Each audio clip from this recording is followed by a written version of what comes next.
Hello students, myself Kanchan Kayari, your social teacher from Gurukul academy Bambora. आज हम class 7 का history का चैप्टर 1 स्टार्ट करने जा रहे हैं, ट्रेसिंग चेंजेस थ्रू 1000 ईयर्स। हमारी अर्थ पर 1000 ईयर्स कई हज़ारों सालों से चेंजेस होते आ रहे हैं कस्टम्स वगैरह में। उन सब के बारे में कैसे क्या चेंजेस हुए वो सब हम देखेंगे कि कैसे चेंजेस होते हैं। Now we start our chapter tracing changes through 1000 years. ये दो मैप दिख रहे हैं आपको। ये फर्स्ट वाला अल इदरीसी अरब जोग्राफर ने बनाया है 12th सेंचुरी में, और ये वाला जो है वो एक 18th century early 18th century में एक कार्टोग्राफर ने बनाया है। ये दोनों ही इंडियन सब कॉन्टिनेंट को दिखा रहे हैं, लेकिन दोनों में बहुत सारे चेंजेस हैं। आप देखिए, observe map 1 and 2। The Arab geographer al Idrisi made map 1 in 1154। 1100 first वाला जो है वो अरब जोग्राफर इदरीसी ने 1154 में बनाया था, और ये एक उसके इंडिया वर्ल्ड का जो मैप था उसका एक छोटा सा पार्ट था। उसमें इंडियन सब कॉन्टिनेंट के बारे में डिटेल बताई गई है। और French cartographer made map 2 in the 1720s। और ये जो सेकेंड वाला जो है वो एक फ्रेंच कार्टोग्राफर था, उसने 1720s में बनाया था। Even though both the maps depict the same area, दोनों ही सेम एरिया दिखा रहे हैं, but still they are quite different from each other, लेकिन दोनों एक दूसरे से बहुत अलग हैं। In the map of al Idrisi, South India is place where North India is expected and Sri Lanka is shown as the island at the top. कि al Idrisi के मैप में देखा जाए तो वहाँ नॉर्थ इंडिया की जगह साउथ इंडिया दिखा रखा है, और श्रीलंका को टॉप पे दिखा रखा है। Place names are marked in Arabic, place के जो नेम है वो अरेबिक में बता रखे हैं। And there are some well known names like Kannauj in Uttar Pradesh. कुछ जाने पहचाने नाम जिनको हम कह सकते हैं, जैसे कि उत्तर प्रदेश का कन्नौज, वो भी यहाँ पर दिखाया हुआ है।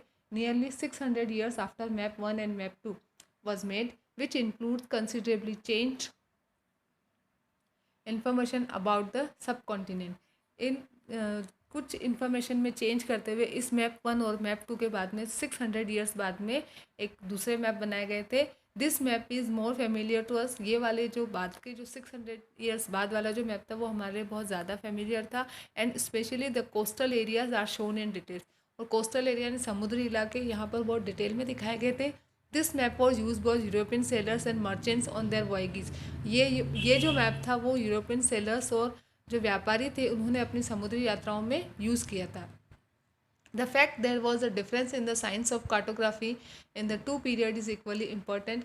कि दो पीरियड के अंदर जो फैक्ट होता है, जो डिफरेंस होता है कार्टोग्राफी में, वो बहुत ही इंपॉर्टेंट होता है। The historians need to be sensitive to the different historical background, the contexts in which information about the past was produced when they read documents, map and text from the past.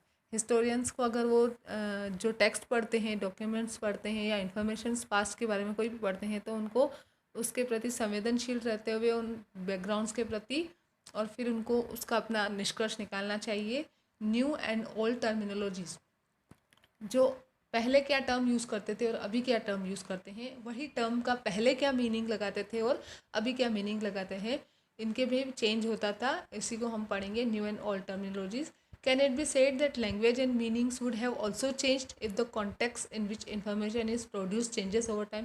क्या हम ये कह सकते हैं कि जैसे time के according context में, यानी जो कंटेंट है उसका जो इन्फॉर्मेशन है, अगर उसमें थोड़ा बहुत चेंज आता है तो लैंग्वेज और उसके मीनिंग में भी चेंज आता है। Over the years historical records have change to a larger extent as they exist in a variety of language. कि जैसे जैसे टाइम निकलते गया, ये जो हिस्टोरिकल रिकॉर्ड्स थे उनमें भी चेंज आता गया। जैसे कि for instance, medieval Persian is different from modern Persian. जो मिडाइवल पर्शियन थे वो आज के मॉडर्न पर्शियन से अलग थे। Not only grammar and vocabulary has change over time but the meaning of words have also change. ना केवल ग्रामर और वोकेबलरी टाइम के साथ चेंज हुई है, बल्कि उनका मीनिंग भी चेंज हो गया है। For example, take the term Hindustan. जैसे आप एक उदाहरण के तौर पर हिंदुस्तान नाम ले लीजिए। Today we understand it as India the modern nation state. आज हम इसको आज के भारत, आज के इंडिया के रूप में इसको समझते हैं। In the 19th century when the term was use by Minhaj i Siraj, a chronicler who wrote in Persian,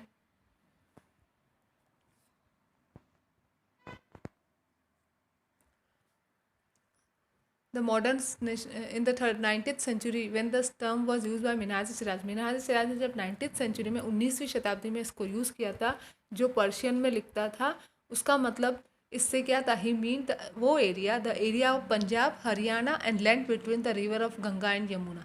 Ganga Yamuna के बीच की ज़मीन, पंजाब, हरियाणा, ये सबसे वो हिंदुस्तान का उसने मीनिंग लगाया था। The term was use by him in a political sense for land under the rule of Delhi सल्तनत।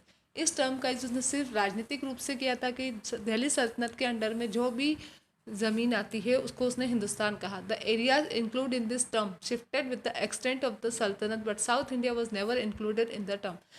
अब ये जो टर्म था एरिया तो धीरे धीरे बढ़ता गया, तो ये टर्म भी हिंदुस्तान का उसके साथ साथ बढ़ता गया, बस साउथ इंडिया को कभी भी इसमें इंक्लूड नहीं किया गया था। In the early 16th century Babur use the term Hindustan to describe the geography, the fauna and the culture of the inhabitants of the सब कॉन्टिनेंट।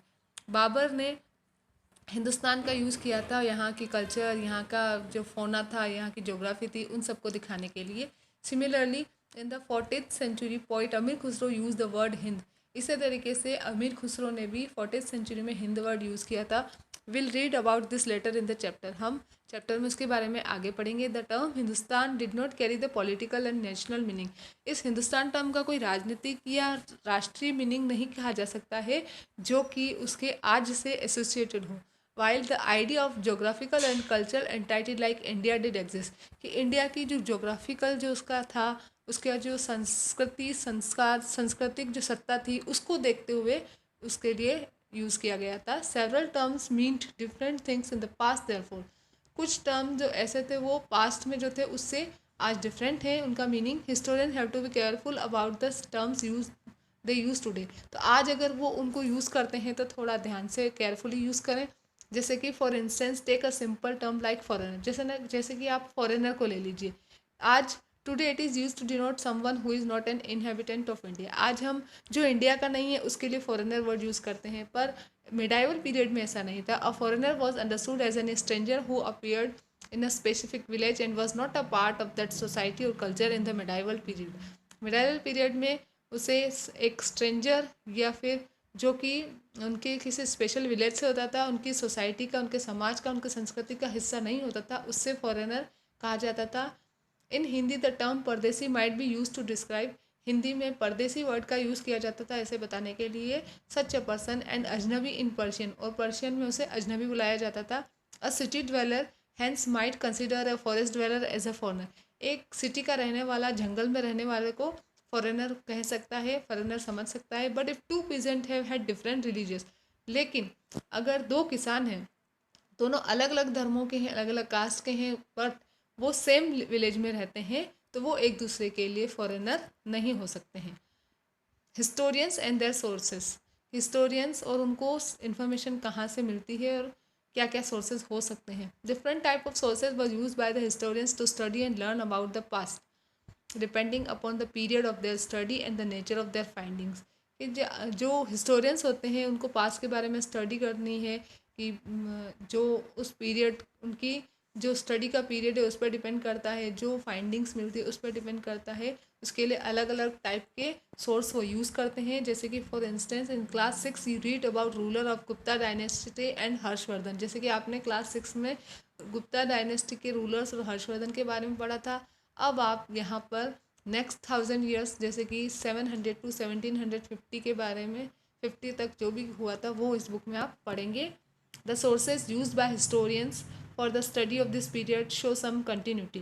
कि हिस्टोरियंस जिन्होंने इस पीरियड की स्टडी के लिए जो सोर्सेज यूज़ किए थे उसमें कुछ कंटिन्यूटी दिखाई थी। दे विल डिपेंड ऑन, वो किस पे निर्भर करते थे, कॉइन्स, इंस्क्रिप्शंस, आर्किटेक्चर और जो भी टेक्सचुअल रिकॉर्ड इन्फॉर्मेशन के लिए थे। There is also considerable discontinuity during this period. The number and variety of textual records increase to large extents. हाँ, ये जो टेक्सचुअल रिकॉर्ड्स थे उनको देखते हुए, क्योंकि उसमें बहुत सारी वैरायटी थी, इस पीरियड में बहुत सारे थे वो, और एक बहुत बड़ा एक्सटेंट वो बढ़ गए थे, बढ़ते रहे थे, बढ़े हुए थे, तो उसमें डिसकंटिन्यूटी दिखती थी। The other type of available information were slowly displaced by them. और दूसरी टाइप की जो इन्फॉर्मेशन थी वो धीरे धीरे उन्होंने डिस्प्लेस कर दी थी। Paper became cheaper and more widely available during this period. इस टाइम में पेपर बहुत चीप था और बहुत आराम से अवेलेबल हो जाता था। In order to write holy text, chronicles of rulers, letters and teaching of saints, petitions and judicial records and for registers of account and taxes. Paper was used by people. कि लोग अपने पवित्र जो शिक्षाएं लिखने के लिए, राजाओं के क्रॉनिकल्स लिखने के लिए, संतों की शिक्षा लिखने के लिए, अकाउंट्स वगैरह, टैक्सेस वगैरह को रजिस्टर करने के लिए पेपर का यूज़ करते थे. Wealthy people, rulers, monasteries and temples collect the manuscripts. जो अमीर लोग होते थे, जो राजा होते थे, जो टेम्पल्स वगैरह जो थे, वो सब मनुस्क्रिप्ट्स को इकट्ठा करके रखते थे और उनको लाइब्रेरीज में, आर्चीज में रखते थे. These manuscripts and documents are difficult to use but they serve as the source of a lot detailed information for historians. ये इनको रखना और यूज़ करना तो डिफरेंट था और डिफ़िकल्ट भी था, लेकिन इसमें बहुत सारी इन्फॉर्मेशन थी हिस्टोरियंस के लिए.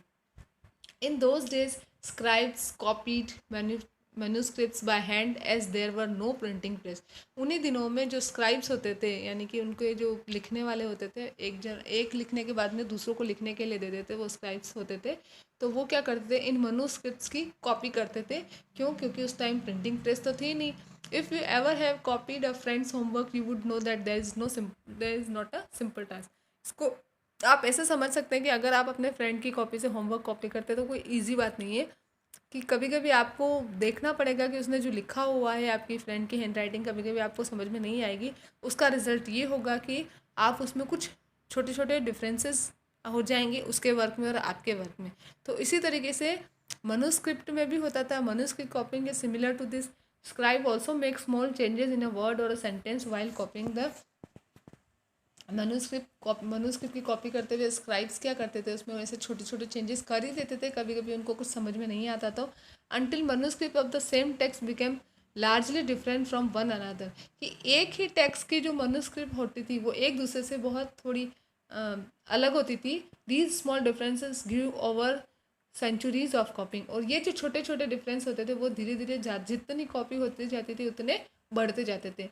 We rarely find traces of the original manuscript of the author today and therefore causes a very serious problem and one depends on the copies made by later scribers. कि हम ये कह सकते हैं कि हमको जो ओरिजिनल कॉपी होती है मनुस्क्रिप्ट की वो तो हम रेयरली कहीं से शायद ही हमको मिल पाए, तो हमको उन्हीं कॉपीज़ पे डिपेंड रहना पड़ता है. और ये बहुत सीरियस प्रॉब्लम है कि हमको उन पे बाद में जो स्क्राइब्स ने कॉपी की थी उन कॉपी पर डिपेंड रहना पड़ता है. और हमें तब से अभी के बीच में जो चेंजेस में जो वहाँ उस टाइम का जो मेन जो ओरिजिनल जो बात थी वो हमें शायद कुछ चेंज होके ही मिलेगी. Resulting in order to guess what the author had originally written. कि उसने ओरिजिनली क्या लिखा होगा हम गैस ही कर सकते हैं, सिर्फ इमेजिन कर सकते हैं. Historians have to read different manuscript version of the same text. और कि उसने क्या लिखा था ये अगर बहुत अच्छे से हिस्टोरियन समझना चाहते हैं तो उन्हें एक ही टेक्स्ट के अलग अलग वर्जन्स को रीड करना होता है. At different times on certain occasion authors revise their chronicles. अलग अलग टाइम पे कुछ ओकेशंस पर ऑथर्स अपने क्रॉनिकल्स को रिवाइज करते थे. द 40th सेंचुरी क्रॉनिकलर, एक 40th सेंचुरी का क्रॉनिकल था, Ziauddin Barani wrote his chronicle first in 1356 and another version 2 years letter.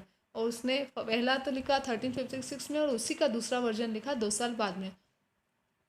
The two differ from each other until the 1960s. The historians were not aware about the existence of the first version in large library collections. It remained lost.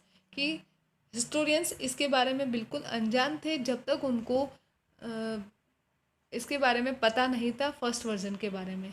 और ये lost large जो library collection होता है उसमें ये कहीं गुम हो गया है. पेपर की वैल्यू बहुत होती थी, पहले भी होती थी. मिड 30th सेंचुरी में हम पेपर की वैल्यू ऐसे समझ सकते हैं कि एक स्कॉलर को बुक की कॉपी करनी थी, उसके पास में पेपर नहीं था तो उसने मनुस्क्रिप्ट का जो पेपर थे उनको, जिनको वो वॉश नहीं करना चाहता था, उनको उसने वॉश किया, उसकी राइटिंग मिटाई और फिर उसको सुखाकर फिर से उसको यूटिलाइज़ किया, यूज़ किया.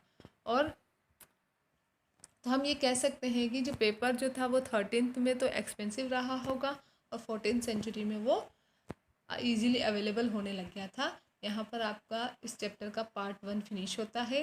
आगे new social and political group से हम नेक्स्ट वीडियो में स्टार्ट करेंगे. Thank you and have a nice day.